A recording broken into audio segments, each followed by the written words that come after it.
اور اس کا نام رکھا جائے گا، اس کے سر کے بال کو منڈا دیا جائے گا۔ ماں کے پیٹ سے جو بال نکلتا ہے، جو بچے کے سر پہ رہتا ہے، چاہے آپ اس کا عقیقہ 7ویں دن کریں یا نہ کریں، 7ویں دن ہر حال میں اس بال کو اتار دیجئے۔ اللہ کے رسول نے فرمایا امیتو عنہ العدا، کہ اس سے یہ تکلیف دینے والی چیز اس کو دور کر دو، چونکہ اس میں ماں کے پیٹ کی گندگی اس کے بال میں لگی ہوئی ہے، اس لیے اس بال کو ہٹا دو، اس بال کو ہٹا دینا ہے۔ اور کیا کرنا ہے؟ اس کو وزن کرنا ہے، اس کے وزن کے برابر چاندی صدقہ کرنا ہے، مشکل سے 10 گرام یا 5 گرام ہوا کرتا ہے، جس کی قیمت 700 800 1000 روپے ہے، وہ صدقہ کر دینا ہے، کسی غریب کو دے دینا ہے۔ یہ کام آپ ابتدا میں کریں، اور 7ویں دن آپ اپنے بچے کا عقیقہ کیجئے۔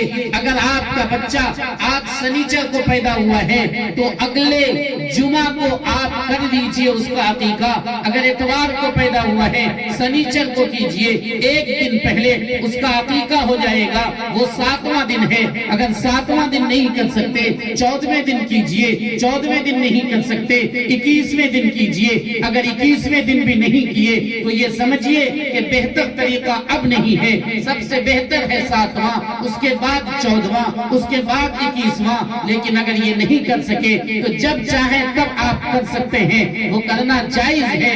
آپ کوشش یہ کیجئے کہ بچے کی پیدائش سے 7 کا پہارا باقی رہے، 7 کا پہارا باقی رہے۔ اگر آپ اپنے بچے کا عقیقہ کر دیں گے تو یقین مانیے کہ آپ نے اپنے بچے کو شیطان سے بچا لیا، آپ نے اپنے بچے کو مصیبت سے بچا لیا، کسی بڑے حادثے سے بچا لیا۔ میں نہیں کہہ رہا ہوں، ہم سب کے آقا و مولا تاجدار بطحا نبی کریم صلی اللہ علیہ وسلم نے، ترمذی شریف کی روایت ہے، حضرت سمورہ بن جندب کہتے ہیں کہ آقا و مولا نبی کریم صلی اللہ علیہ وسلم نے فرمایا الغلام مرتہن بعقیقتہ، یاد رکھنا غلام یعنی لڑکا ہو یا لڑکی، وہ بچہ عقیقے کے بدلے میں گروی رکھا ہوا ہے۔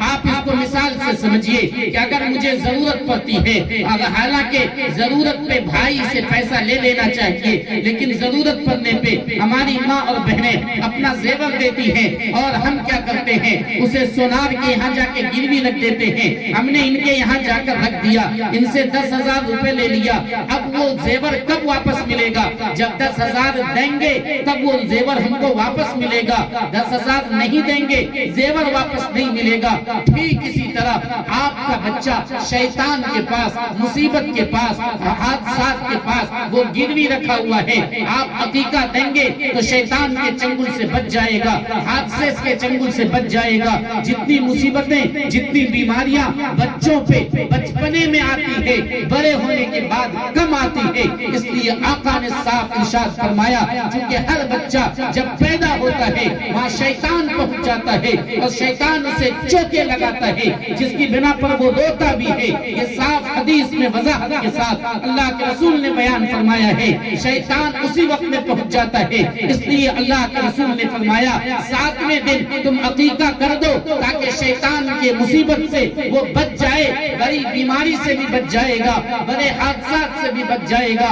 آج صورتحال یہ ہے کہ ہم لاکھوں روپے خرچ کر دیتے ہیں، کس نام پہ؟ چھٹی کے نام پر۔ ایک دن پہلے ہم چھٹی کرتے ہیں، اگر ایک دن بعد کریں وہ عقیقہ ہوگا۔ آپ عقیقہ کے موقع پہ شان و شوکت کے ساتھ جتنا خرچ کرنا چاہیں آپ خرچ کر سکتے ہیں۔ پہلی بات تو یہی ہے کہ عقیقہ آپ کے بچے کو شیطان سے بچاتا ہے، مصیبت سے بچاتا ہے، حادثات سے بچاتا ہے۔ دوسری بات یہ ہے کہ اگر آپ عقیقہ کے موقع پہ 100 200 400 500 لوگوں کو کھانا کھلاتے ہیں، لوگوں کا ہاتھ دھلا دیتے ہیں، تو تمام لوگوں کے دلوں سے دعا نکلے گی آپ کے بچے کے لیے، اور وہ دعا آپ کے بچے کو ملے گی۔ یہ عقیقہ آپ کے بچوں کو دعا دلانے کا ذریعہ ہے، دعا دلانے کا سبب ہے، اس کے ذریعہ آپ کے بچوں کو دعا ملے گی۔ اس لیے عقیقہ کرنے میں فائدہ ہے۔ نیز جو ہم کھانا کھلاتے ہیں، عام لوگوں کو جو کھانا کھلاتے ہیں، اس کا ثواب صدقے جیسا ثواب ملتا ہے، وہ نیکیاں، وہ ثواب بھی آپ کو ملے گا۔ محدثین نے لکھا ہے کہ اگر کوئی انسان اپنے بچے کا عقیقہ کر دیتا ہے، پھر وہ بچہ بچپنے میں انتقال کر جاتا ہے، کل قیامت کے دن وہ بچہ اللہ کے سامنے مچل کر کہے گا کہ اے الہ العالمین، ہمارے اس باپ کو تو جنت میں داخل فرما دے۔ وہ سفارش کرے گا اللہ کے سامنے۔ کوئی چھوٹا بچہ اگر چاکلیٹ بھی مانگتا ہے تو اس محبت کے ساتھ مانگتا ہے کہ بڑا سنگ دل، پتھر دل انسان بھی اسے چاکلیٹ دینے پہ مجبور ہو جائے گا، چونکہ محبت اور ممتا سے مانگتا ہے۔ وہ اس اللہ سے کہے گا جو اللہ 70 ماہوں سے زیادہ محبت کرتا ہے، واللہ رؤوف بالعباد، وہ تو بندوں پر مہربان ہے، اس سے کہے گا کہ میرے باپ کی بخشش کر دے، تو چنانچہ وہ اس کے باپ کی بخشش ضرور کرے گا، چونکہ بچہ کہے گا، تتلاتی زبان سے کہے گا، ممتا کی زبان سے کہے گا۔ اس لیے یہ عقیقہ کل قیامت کے دن ایک بچے، ایک باپ کے لیے اپنی سفارش کا ذریعہ ہے۔ اس لیے ہم اور آپ عقیقہ جلدی کیا کریں، 7ویں دن، 14ویں دن اور 21ویں دن۔ اگر نہیں کر سکے تو بعد میں کر لیجئے، بعد میں بھی کرنے کا اختیار ہے، کرنا جائز ہے، بہتر ہے 7واں، 14واں اور 21واں دن۔ یہ ہماری اور آپ کی ذمہ داری ہے۔ اس کے بعد بچے کی جو پرورش کیجئے وہ کس کھانے سے؟ حلال کھانے سے۔ حرام کھانا اس کے پیٹ میں نہیں جانا چاہیے۔ اگر حرام اس کے پیٹ میں جاتا ہے تو آپ یاد رکھیے، الترغیب والترہیب للمنذری میں ایک روایت ہے، لا يدخل الجنت جسد غذی بالحرام، وہ بدن جنت میں داخل نہیں ہو سکتا ہے جسے حرام کھانا دیا گیا ہو۔ اگر حرام لقمہ آپ نے خود کھایا، اپنے بچوں کو کھلایا، نہ آپ جنت میں جائیں گے، نہ آپ کا بچہ جنت میں جائے گا۔ ذرا یاد کیجئے، حضرت ابوبکر صدیق رضی اللہ تعالی عنہ کے حلق میں ایک مرتبہ ایک لقمہ چلا جاتا ہے، وہ لقمہ ان کا غلام لے کر آتا ہے، وہ کھانا لے کر آیا اور اس کھانے کو انہوں نے کھا لیا۔ انہوں نے یہ معلوم نہیں کیا کہ غلام کہاں سے لایا ہے، بعد میں پتہ چلا کہ یہ مشتبہ کھانا تھا، یعنی اس میں شبہہ تھا کہ یہ حلال ہے یا حرام ہے۔ حضرت ابو بکر رضی اللہ تعالیٰ عنہ نے جب یہ بات سنی تو وہ بے چین ہو گئے، وہ پریشان ہو گئے، اپنے حلق میں انہوں نے انگلی ڈالی اور آ کر کے تمام کھانے کو الٹی کر دیا۔ جب الٹی کیا تب انہیں اطمینان ہوا۔ مسلمانوں، آج تم حرام کھانے اپنے پیٹ میں ڈالتے چلے جاتے ہو، کباب ہو یا پراٹھے یا مرغ اور مسلم، اگر یہ مل جائے تو ہمیں پوچھنے کی ضرورت نہیں ہے کہ یہ حلال ہے یا حرام ہے، ہم اسے کھاتے چلے جاتے ہیں اور ایک ڈکار تک نہیں لیتے۔ اللہ کے بندو، تم اسی حضرت ابوبکر صدیق کے نام لیوا ہو جنہوں نے حرام لقمہ پیٹ میں جانے کی بنا پر کیا کیا؟ الٹی کر دیا، لیکن پیٹ میں ایک لقمہ کو انہوں نے نہیں رہنے دیا۔ میں نے آپ کے سامنے حضرت ابو سعید خدری رضی اللہ تعالیٰ عنہ کی ایک روایت بھی پڑھی۔ آپ نے فرمایا ہے، من اکل طیبا وعمل فی سنت وامن الناس بوائقہ دخل الجنہ، جو انسان 3 کام کرے گا وہ انسان جنت میں داخل ہوگا۔ کون لوگ نہیں کریں گے؟ ہاتھ اٹھا کر سب سن رہے ہیں؟ جو لوگ جنت میں جانا چاہتے ہیں ذرا ہاتھ اٹھا کر جانا چاہتے ہیں ہم لوگ سب؟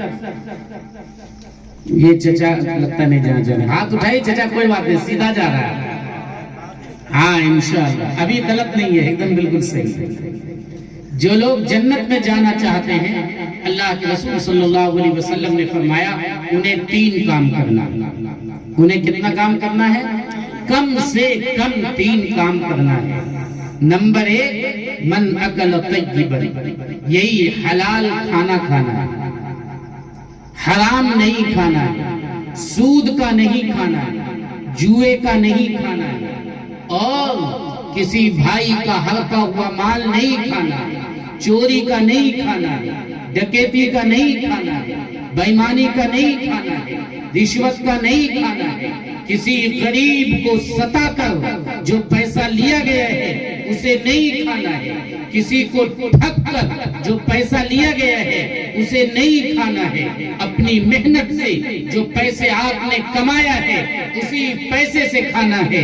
باپ کی دولت میں سے جو میراث آپ کو ملی ہے اسی میں سے کھانا ہے. کوئی رشتہ دار آپ کو ہدیہ باضابطہ دے دیتا ہے اسی میں سے کھانا ہے.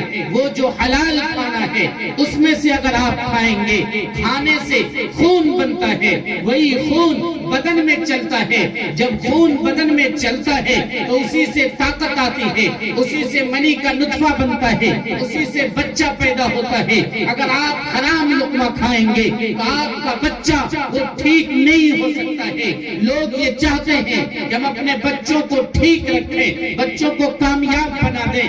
نتیجہ یہ ہے کہ وہ خود حرام کھا رہا ہے, جس کی وجہ سے حرام مال سے خون تیار ہوا. وہ کیسا خون ہوگا اندازہ لگا لیجئے. اس سے نطفہ تیار ہوا, وہ کیسا نطفہ ہوگا, وہی اثر اس کے بچے پہ جاتا ہے. اس لیے حرام کھانے والوں کی اولاد ناکارہ ہوتی ہے, اپاہج ہوتی ہے. بسا اوقات ایسا عیاش ہوتا ہے کہ باپ کی جمع کی ہوئی دولت کو ختم کر دیتا ہے. حضرت مولانا محمد یعقوب صاحب نانوتوی جو دیوبند کے صدر المدرسین تھے, وہ یہ کہتے ہیں کہ میں ایک جگہ دعوت میں کھانا کھانے کے لیے گیا. پہلا لقمہ میں نے اٹھایا, میں جیسے ہی کھایا مجھے لگا کہ کھانے میں کوئی گڑبڑی ہے. چونکہ وہ بڑے لوگ تھے, انہیں اندازہ ہو گیا. انہوں نے بعد میں معلوم کیا تو پتہ یہ چلا کہ وہ حرام کھانا تھا. وہ یہ کہتے ہیں کہ اس کے بعد جب میں مدرسے آیا 2 مہینے تک مجھے نماز پڑھنے میں مزہ نہیں آتا تھا, اور 2 مہینے تک میرے دماغ میں خیال آتا تھا کہ یہ گناہ کر لو,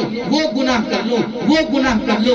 اگر کوئی بندہ حرام کھانا کھاتا ہے وہ اسی سے خون تیار ہوتا ہے, وہی خون دماغ میں جاتا ہے, وہی خون دل میں آتا ہے. ہاتھ کے دوارا جسے حق کہتے ہیں دل میں بھی آ رہا ہے, دماغ میں بھی آ رہا ہے. ظاہر سی بات ہے جب حرام کھائیں گے حرام سے خون تیار ہوگا. یہ دماغ کہے گا فلاں گناہ کر لو, دل کہے گا فلاں گناہ کر لو. اس لیے حرام کھانے سے ہم اور آپ پرہیز کریں تو انشاءاللہ جنت میں جائیں گے. حرام کھانے سے کریں گے پرہیز. میں گھڑی دیکھ رہا ہوں, پریشان نہیں, بات میں جلدی ختم کروں.